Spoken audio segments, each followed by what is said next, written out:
This is your own Dr. Hema, MD in homeopathy from Mumbai. Today's topic is dementia. Dementia, commonly known as memory loss. Memory loss क्या होता है? आप भूल जाते हैं. अब इसको बहुत सारी चीज़ों से आप रिलेट कर सकते हैं. जैसे अगर आप बोले एब्सेंट माइंडेड हैं तो वो एक मेमोरी लॉस नहीं है. आपका ध्यान नहीं था, आप एब्सेंट थे in that stage. That is called absent mindedness. Second is absorbed. मैं सिमिलैरिटीज़ बता रही हूँ क्योंकि आप हर एक को डिमेंशिया नहीं है. तो अगर आप कोई चीज़ भूल जाते हैं तो इसके 2-3 चीज़ें हम बोलते हैं, जैसे एब्सेंट माइंडेड है या आप एब्जॉर्ब थे, आप अपने थॉट्स में थे. बेसिकली डिमेंशिया में होता क्या है, जो हमारे ब्रेन सेल्स होते हैं जिनको हम न्यूरॉन्स बोलते हैं, so those neurons carry the messages from the brain and the spinal cord and in the form of impulses. So when there is a damage to the neurons, there is a disease called dementia, memory loss. अब ये कैसे होता है और किसको होता है?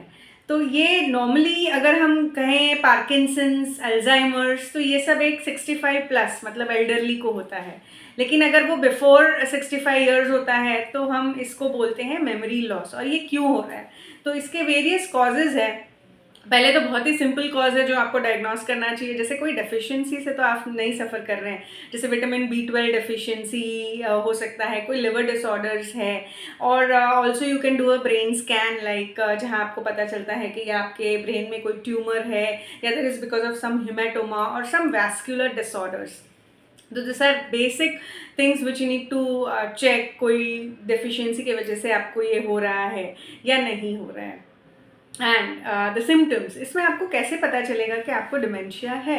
तो पहले आपको क्या करना है कि आपकी जो डेली रूटीन चीज़ें हैं, इसमें क्या होता है कि जैसे नॉर्मल बेसिक एक्टिविटीज़ हैं, bathing, brushing, having your food at normal time, exercising. If you are not able to do your basic activities, that means you have some kind of start of this brain cell damage, that is dementia. तो ये basic normal activities आप कर पाने चाहिए. और जैसे coordination होता है, अब इसमें टाइप्स होते हैं, जैसे माइल्ड हैं तो माइल्ड में तो बहुत बेसिक चीज़ें हैं जो आप नहीं कर पाते. लेकिन अगर ये मॉडरेट हैं तो आपका कोऑर्डिनेशन डिफ़र होता है. जैसे आपको चलना है तो आप बैलेंस नहीं कर पाते, या फिर आप बोलना चाहते हैं लेकिन आप बोल नहीं पाते. There is also a problem with the language. You forget what you have to speak. Language में क्या बोलना है आपको पता नहीं चलता है. तो ये बहुत सारी बेसिक चीज़ें हैं जो आती हैं, जिसमें माइल्ड, मॉडरेट और सिवियर टाइप्स ऑफ डिमेंशिया होता है. डेफिनेटली इसका ट्रीटमेंट है और ये होम्योपैथी से बहुत ही अच्छा ठीक हो जाता है. So you don't have to worry, but you have to find the cause. जैसे मैं हमेशा कहती हूँ, homeopathy goes to the root cause.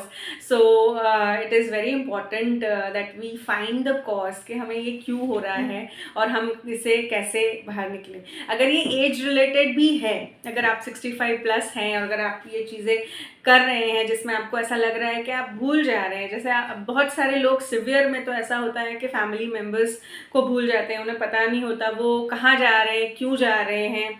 उसको बोलते हैं अ सिवियर डिमेंशिया. बट एक शॉर्ट टर्म मेमोरी लॉस होता है. जैसे आप बोलते कहाँ गए, कैसे गए.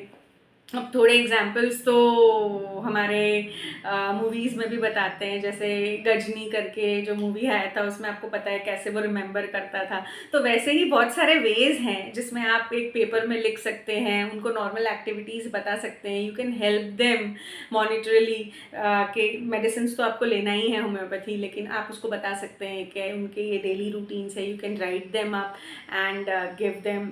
So you can help them, and it is definitely treatable, so don't worry about it. And if you